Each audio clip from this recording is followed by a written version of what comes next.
In today's video, we have a Desiree, and what we are going to be working on is layups. I am going to be going over some drills about layups, but also how to do a layup properly. So let's get down, let's check out these drills, and let's check out the footwork and how to do a layup properly. This is very important, so make sure to hit that like button and subscribe, and check out, if you are a basketball coach, my 100 basketball drills book that is down in the description below. But also, if you are a player, make sure to go check out my shooting workout so that you can shoot the ball from further away.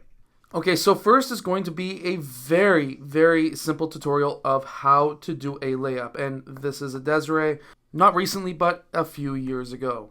Okay, so first, to break down the actual layup itself, the footwork, as well as when to gather the ball and the footwork to actually use, because we're going over today the basics of basically doing a layup. So what we're going to be looking to do at this point is he gathers the ball while he is in the air. Neither foot is on the ground. This is technically what you would call your gather step. While a lot of people will say that this is going to be your pivot foot here if you're American, because that would be classified as the NFHS rule. This would be your first step and you would have to go for the layup. However, no ref I've seen in the past 10 years would call this a travel, and they would call this foot, once it lands, the actual pivot foot itself. So at this point, this is step 0.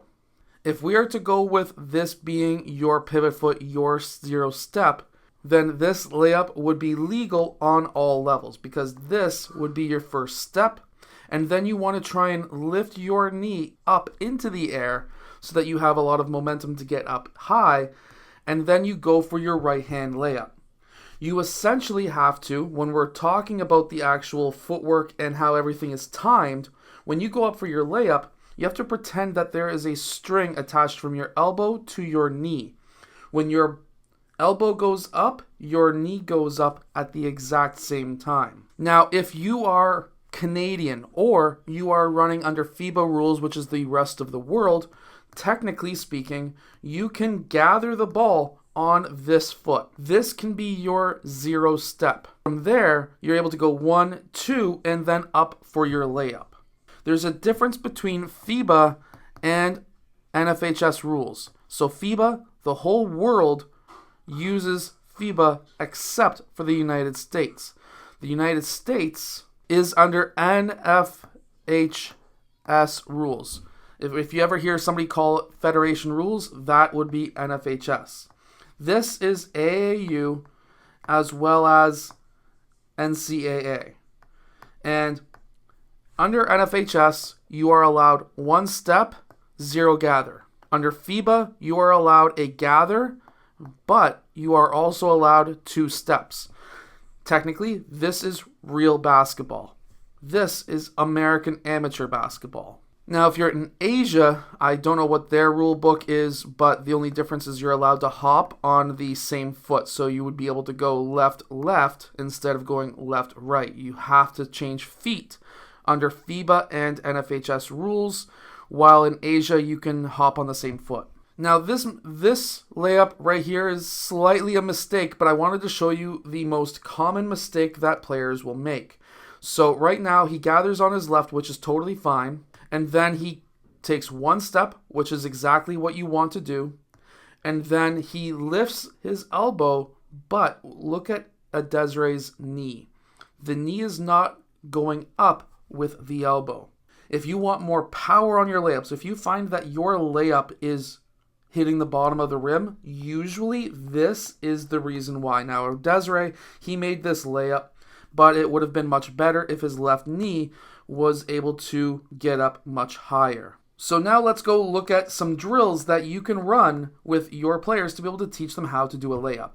Alright, so I always try and incorporate something before a layup. So here we're working on 2-ball dribbling and then going into a layup while still practicing a one-hand pass. Being able to pass accurately with one hand is very important, and being able to pass with either hand with one hand is also very important. So working on the layup footwork with the passing, with the dribbling, is a very great drill to be able to do.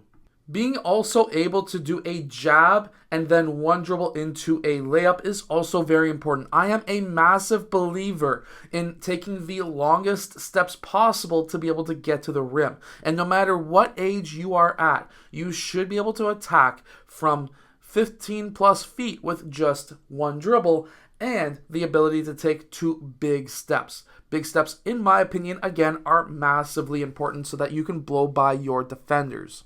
Really quickly, all of these drills are down in the description below in my 100 Drills basketball book. But this next drill is a cut. Being able to cut, receive the ball, and then take two steps without taking a dribble is another skill that younger basketball players need.